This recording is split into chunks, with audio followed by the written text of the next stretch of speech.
Welcome to Not So PG. I'm Brooke and my pronouns are she and her. I'm Matty Mills, my pronouns are he and him. And before we get started, we'd like to acknowledge the custodians of the land on which we record. For me, that's the Gadigal People of the Eora Nation. And for me, that's also the Gadigal People of the Eora Nation. Because you're in studio. I know, it's just so long. Let's go. Let's go. Well, you know what? This feels like it's like a new show. Like, it feels like because you're here, it feels completely different. Yeah, I know. I haven't been in studio for a very long time. Also, you're literally half a metre away from me. It's so strange. It is. I'm normally talking to you through a screen, and now it's like there's no technology between us. My feet I can touch you. It's so nice. I mean, it's nice to be in studio and to see you. But what a fucking shitty weekend, right? Yes. What? Where were you? Well, I was on stage when the result came through of the referendum. And so some of the cast members didn't want to see the result and some of us did. And so some of us were checking our phone and the others asked if we found out to keep it. Yeah. And there were a couple of cast members who said, well, if you find out, just keep it to yourself because I don't want to know. How could you though? And I think the reason they asked that because they felt like it was going to affect their performance. You know? Oh, yeah. Because they might, if it was a no, which it was, they might get upset. Or if it was, you know, a yes, they might be upset. So, it was, oh God, I definitely remember just like looking at my phone and I saw the project had posted on Instagram and I saw it just said Australia says no. And I was like, I felt physically ill. Yeah. And then I got angry really quickly. Yeah. It's like the 7 stages of grievance. I think the first thing you do is get angry or you're in denial. I think I'm probably in denial. Yeah. Maybe I'm still in the first stage of it. For those who aren't following along, and maybe this is your first episode or maybe you've also listened to us for a while, you'd know that we've just had a referendum and, Australia voted no. This country is racist. They've shown their true colours. And I really believe that. And I remember saying to you, I was like, well, at least we will know where we stand. Always. And it's like, at least we know if we get a no that we have a lot more work to do. It's obvious in our community that there's a lot of work to be done. But when it is so blatantly obvious that the rest of the country, and it was a bit of a landslide in terms of the result. In my mind, I actually thought it'd be more balanced, even if it was to a no. But that's the thing. Like, I agree. I thought the same thing, but I was actually like very shocked and very like stunned really at the level that the votes were at in all states. I think Canberra was the highest. They had the highest percentage of ACT, sorry. Yeah. And WA didn't even get their votes in and before it had happened, and I feel so sad and disappointed for my own mob. Like that doesn't seem like it would count towards this, you know what I mean? But I thought Melbourne would be pretty up there, but none of I can't say none, but majority of the states didn't even get over the 50. What does that mean to us as blackfellas to think that at least 60% of the population who have voted don't want us to have a voice? Yeah. Like, that's crazy to me. Yeah, I know. I was listening to Nerelda speak because there's always sides of the story. Yeah. And I feel like throughout this whole process, you and I have been sort of fair play. Yeah. Like, we understand where we stand, but we also understand other people's perspectives and also understand that there's different views and opinions and wants, I guess, for our First Nations people. But those wants have definitely come from First Nations voices. This whole referendum has come from First Nations people inviting the Australian people to consider us having a voice. And there was, Nerelda was saying there's like 3 sides. The progressive First Nations, yes. The no, and then the racist no. Yes. I want to be quite optimistic, but I think optimism doesn't even come into play for here. I was hopeful and very faithful about this whole thing, but I think right now I'm exhausted. I'm grieving. I'm hurt. I'm frustrated. It's hard to think that there's even that third category of racist no that has contributed to this pain and this hurt. So, and I'm coming from an emotional sense because the day of the referendum, like you were on stage, I had flown back from being out in Tennant Creek for a couple of days. I flew back on Saturday. You know, I knew what was coming and what the day meant. And I thought I was going to be in a hotel room by myself, but I was actually really glad that I had two of my best friends with me who organised dinner, like fully cooked. So nice. Looked after me, you know, it made me not think about it for a little bit, and then we sat and watched the press conference. That same night, the girls that I look after at a school, we're all gathered around watching the same thing, devastated. These are 11-year-old girls. Yeah, and wow. They know the weight of this and the pain and the feeling like of not feeling valued, or your voice is not valued in this country. They're like, I had to like go in on Sunday for work because I just could not let them ever think that they aren't valued in that sense. So I was lucky I was at home with good friends. Yep. Everyone was calling me, my brothers, my dad, making sure I was okay. But seeing the news, like I saw it through social media, but I don't know. I just kind of got this like really gut feeling when they started putting up the percentage numbers. I was like, this is a no. Yeah. And the thing is, I was optimistic and I want to say hopeful, but sometimes the word hope to me actually infuriates me because I think that sometimes people use that word as a way for somebody to get a sense of like something that isn't actually tangible. You know what I mean? Yeah. And so sometimes hope is frustrating to me. And I think that like when people say I'm hopeful for this and I'm hopeful for that, I understand why, but I'm also like, we need to be more than fucking hopeful. Like we need to do actions. Yeah. We can't just hope. And the reason I'm saying this is because I didn't expect it to be so blatantly obvious and called so quickly. Yeah. It was called before 8 p.m. And that's why then there was the, notification that Albanese will do a press conference at 9 p.m. Yeah. And it was just, for me, especially being in the media room, like at NITV the week leading up, I heard certain scenarios that were possible. If there's a landslide, no, it will probably be on the night. If it was a bit of a up in the air result where we didn't know what the answer was going to be, then it might have drawn out over a couple of days. Can I ask what your thoughts were on Albanese's speech? Did you end up watching it? I did watch it. I think that this is like how I feel about Albanese is that like for our people, I feel like when you think about Australian prime ministers and how they want to make their mark, is this a way of him? Yes, I understand he had all the good intentions, and he had faith in the Australian community, but I think he had blind faith because I think that his eyes weren't open to how racist we are as a nation. And I think that he expected it to get across the line, and unfortunately it didn't. But it's also an opportunity for Australia to now reflect on itself and be like, well, this is who we are. Which we already said. There's no denying that. Yeah, we said that in the get-go.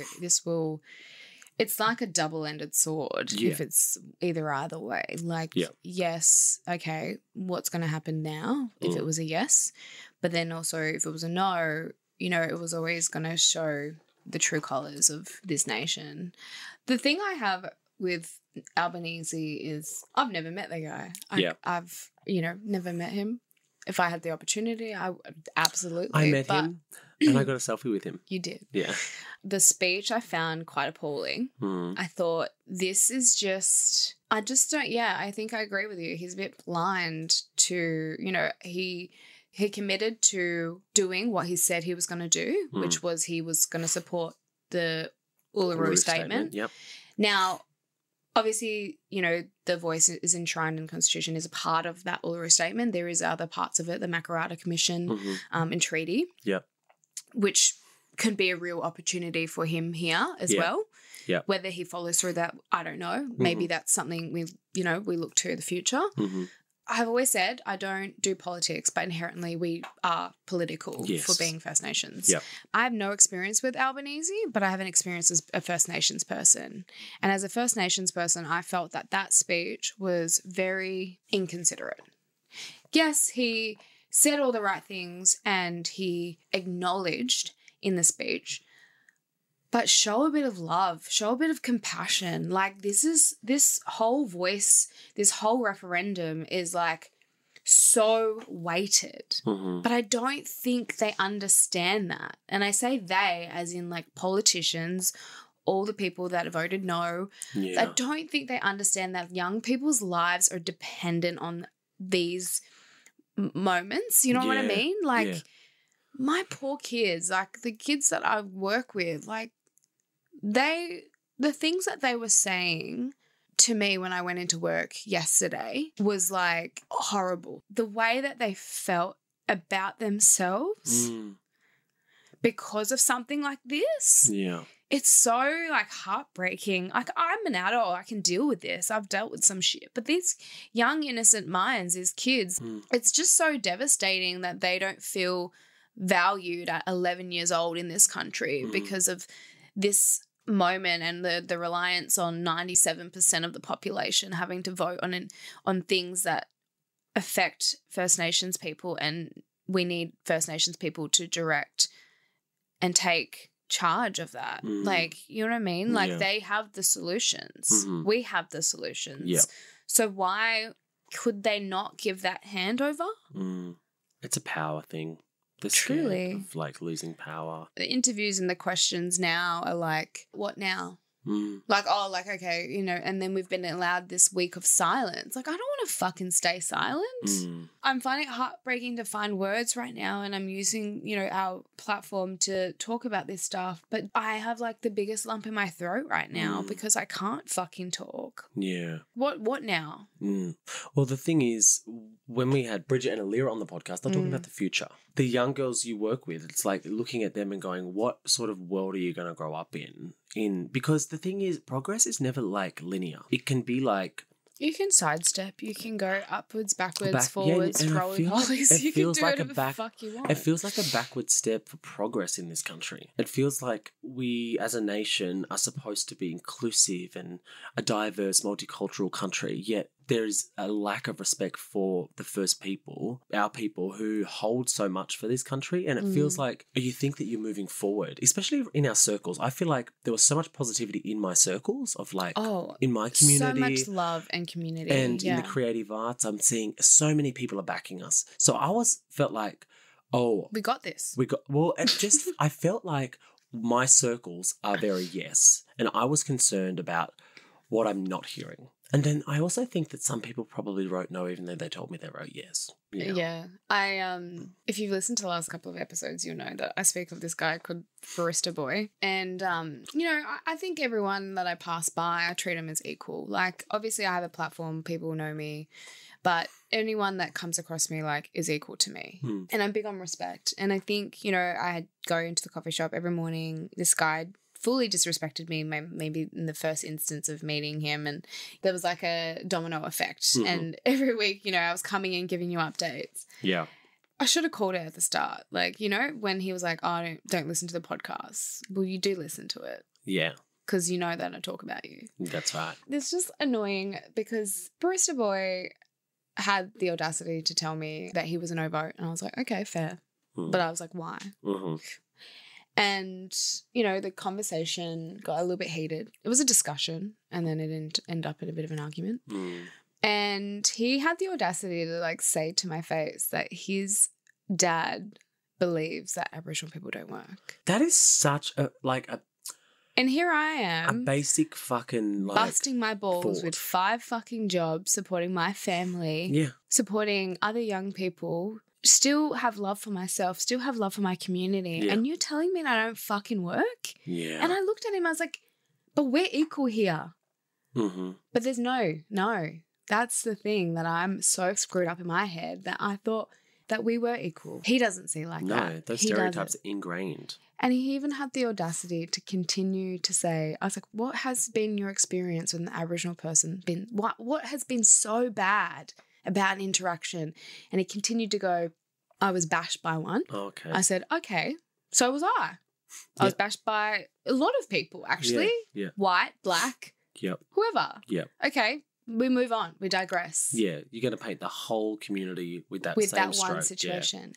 And then he continued to go, yeah, his dad, so this Aboriginal kid's dad, went and said, kill the white. I was like, oh, so that feels like a racist attack for you. Oh, imagine getting that every day. Every day getting called a black. Yeah. And that was his experience, and that's why he was voting no. And he went on about a land grab. And I said, you know what? I just cannot. I was like, I'm baffled right now. And I'm like standing in front of him like, what the actual fuck? And then he looked. This is the moment where I was like, this is fucked. In 2023, this is a guy that has like pined over me, told me that I was beautiful and like, you know, all of these things. And I just like I was wondering why I was so fucking triggered, because he goes, Brooke, do you ever just think maybe I don't care? Yeah, see, that makes me wild. And I just thought, you are the people that say no, and this still exists. He's my age, and you are the people that think like this? Yeah. Even though I come in, I contribute to your business every fucking day. I work hard. I sit there on my laptop for like 8 hours a day, and Aboriginal people don't work? Yeah.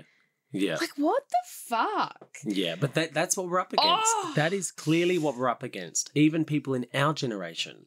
You know, it's like, it's one thing to understand why the older generation has certain stereotypes that they hold on to that have been perpetuated in the media. Like, there is an understanding there because it's like something that's indoctrinated and ingrained in their brains, what blackfellas are. And we're just all fucking pissheads, and we all don't work, and we all just fucking sniff petrol. Yeah. Never done any of that in my fucking life. Yeah, I've had a few wines. Yeah, great. I'm not an alcoholic. Yeah. Do you know what I mean? I'm not a drug addict. No. And it's like, you know what? You think those stereotypes have, we work hard to change that narrative, right? Yeah. But I used to think they were microaggressions at times.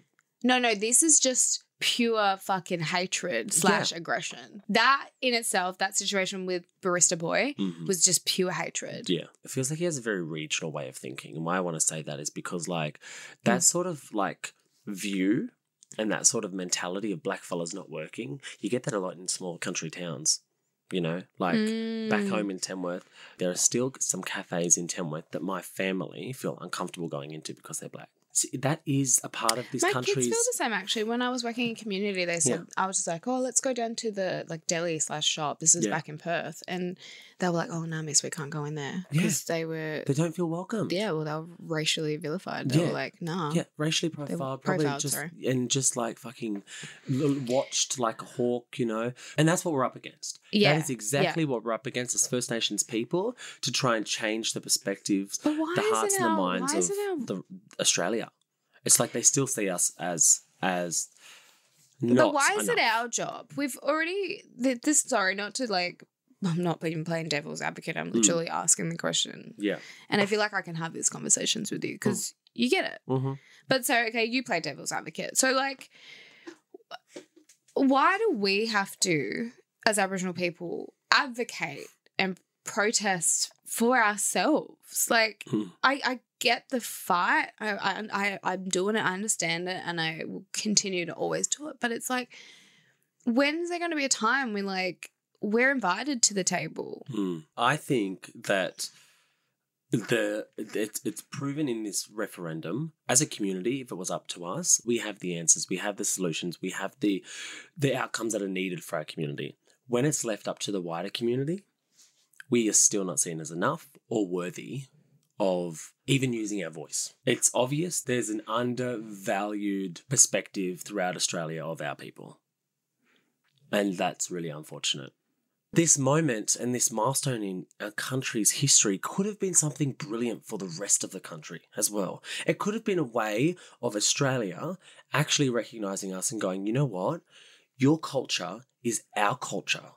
Yeah, not they and them. Because that's what they refer to us. I'm an Australian on your country, and I respect your culture, and I see you, and I understand the history. This was an invitation. It was. It was an invitation to government. It was an invitation to the Australian people. And people say it's divisive. It could have fucking brought us all together. This is what really devastates me. It's just like, it could have been a really good opportunity, but like, I can't help but think that we're still so indifferent when I'm referred to as they, them and us. as if I'm somewhat different. It just feels like everything that I've worked for over the decade, because I'm only 28, but as an adult, like being, I guess, the First Nations bachelorette, like what did people actually like think of me? Yeah.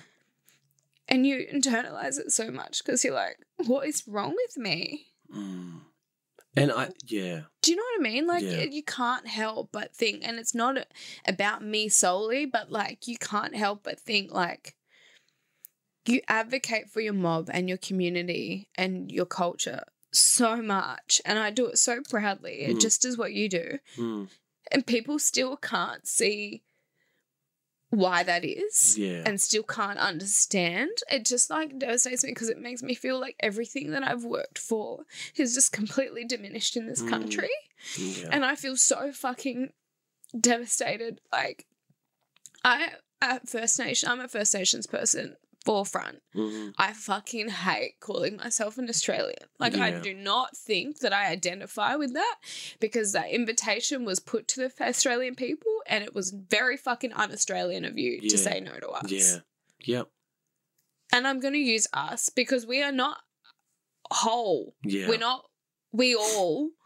We are they, we are them, they're us. There's like them and us. And that's what I'm referred to as constantly. Like it's like they. It's like as if we're some fucking disease. That's kind of what it fucking feels like. Like I feel the weight of it because I'm such a sensitive, emotional person, and everything that I've done since going on TV in 2018 was to show how proud I was of my culture. And in the 6 years, what have I been working for? Yeah. Just to continue to get beaten down. I have no family left.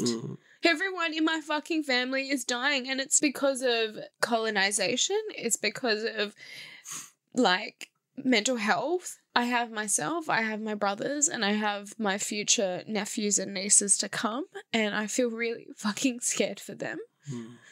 You know, some of them, I'm just like, you have no idea what's about, like, you know what I mean? You have no idea what's to come. I think that what you need to hear, and I think that it's important for you to know this, is that, like, the work that you've done, it's not going unnoticed, and you need to know that. The impact that you have on those girls that you work with, and every day they get to see you and succeed and be inspired by what you're doing, but you don't that understand is the future. Like, I was in damage control yesterday. Like, I'm sitting down with these girls who have absolutely no, you know, feel like their voice has been stripped, feel like they're fully diminished, have no self-esteem already as teenagers and as women, as Black women. And here I am being like, why are you so proud to be First Nations? Why are you so proud to be Aboriginal Australia? And all these girls are struggling to put words to paper. Yeah. But they did it, and I'm so proud, and I posted it up yesterday, and I think one of the quotes that they put is like, we might encounter defeat, but we will not be defeated. And things like, you know, I will continue to use my voice, like Black Queen, slay. Slay. You know, like, this is, you know, they pulled this because I said it's in you, and I want you to put this to paper, and I want this to be up, and I want you to look at this every day, and I want you to forget this, not forget it, but use it as power and as motivation, as strength, because they're not going to tell you who you are. But I feel like they're the ones that are lifting me up right now. Like, I haven't even had a cry. This is my first fucking cry. Come here. I love you too. It's all right, sis. We got this, okay? I think the word voice just really I'm struggling with, because I just feel like I can't even talk. And you know what? Silent. I wanted to, like, sort of bring this up because it feels weird, right? In our life, we've had the nation vote on two key aspects of who we are. Our First Nations identity and our queer identity. We've had to seek validation from the rest of the population on who we are as human beings, and for them to tell us if we're enough. And how we live our life. And you know what? I think that is very uncommon. We are from both of those communities, and I think that we felt the weight. Firstly, with the plebiscite, and then secondly, as a First Nations person you don't deserve a voice. Like, that is impactful to our core, because that's who we are. We are First Nations and queer. It's uncommon for us to I don't think it's a normal thing for this to happen. And we sit here and we're actually like, we always talk about how grateful we are to have this platform. We're so grateful to like be in Nova Studios, like one of the leading, you know, radio organizations. This is one thing that I hear a lot. Opportunity. It's an opportunity for you. It's an opportunity for you. It's an opportunity. But don't you think we got here? You know what is an opportunity? Having us as the future of this country on your platforms, hearing our stories, our unique voice. And, you know, we will continue to use it. Like, what they've told us is that we cannot have a voice, yet we're going to defy those fucking odds. And our voices are going to be very loud. And that is exactly what those young girls are going to use as inspiration and strength. Yeah. It's going to be your voice. It's going to be the voices like Narelda Jacobs. It's so emotional.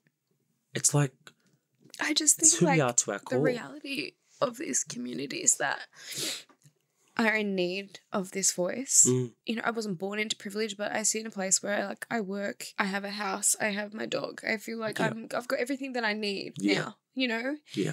And I go out to these communities in hope to, fuck that word again, but to hope, you know, when you see these things in remote communities, this is where the voice would be so helpful. Yeah. Because they're the voices that are being ignored and rejected and neglected. And I think, like, it's people like us that we can go, and I say people like us because we have this platform. I don't say us like as if we're different. When we're all one people, we're all one mob, we're all one community for us as First Nations people. But you go out to this community and you're like, you can't even drink the water because it's so fucking high in calcium because it's been treated as bore water. They don't have access to that. Whose decision making is that? Yeah. Because I reckon if Albanese went out there and had a little sip of the fucking water, I think he would have a problem with it. Yeah.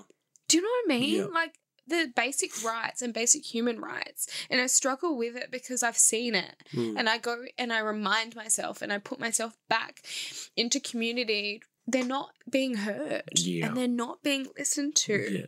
And they're not even seen as human people, you know. They're treated like fucking shit. Yeah. And I think that's why we are so passionate about the voice and why that was going to be one of the key things for our community, because we knew that it would reach. Well, the hope was that those communities in remote areas would actually be able to get resources and support from the government. They all have the solutions.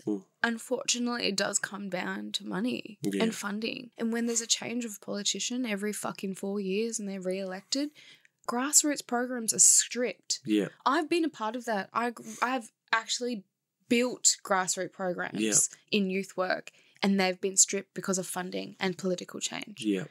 When you see the systems and you understand it, it makes it so much more clear. Yeah. And I feel like it's made it so much more clear of which direction I'd like to go in my work, in my career, using my voice, using my platform. Yeah.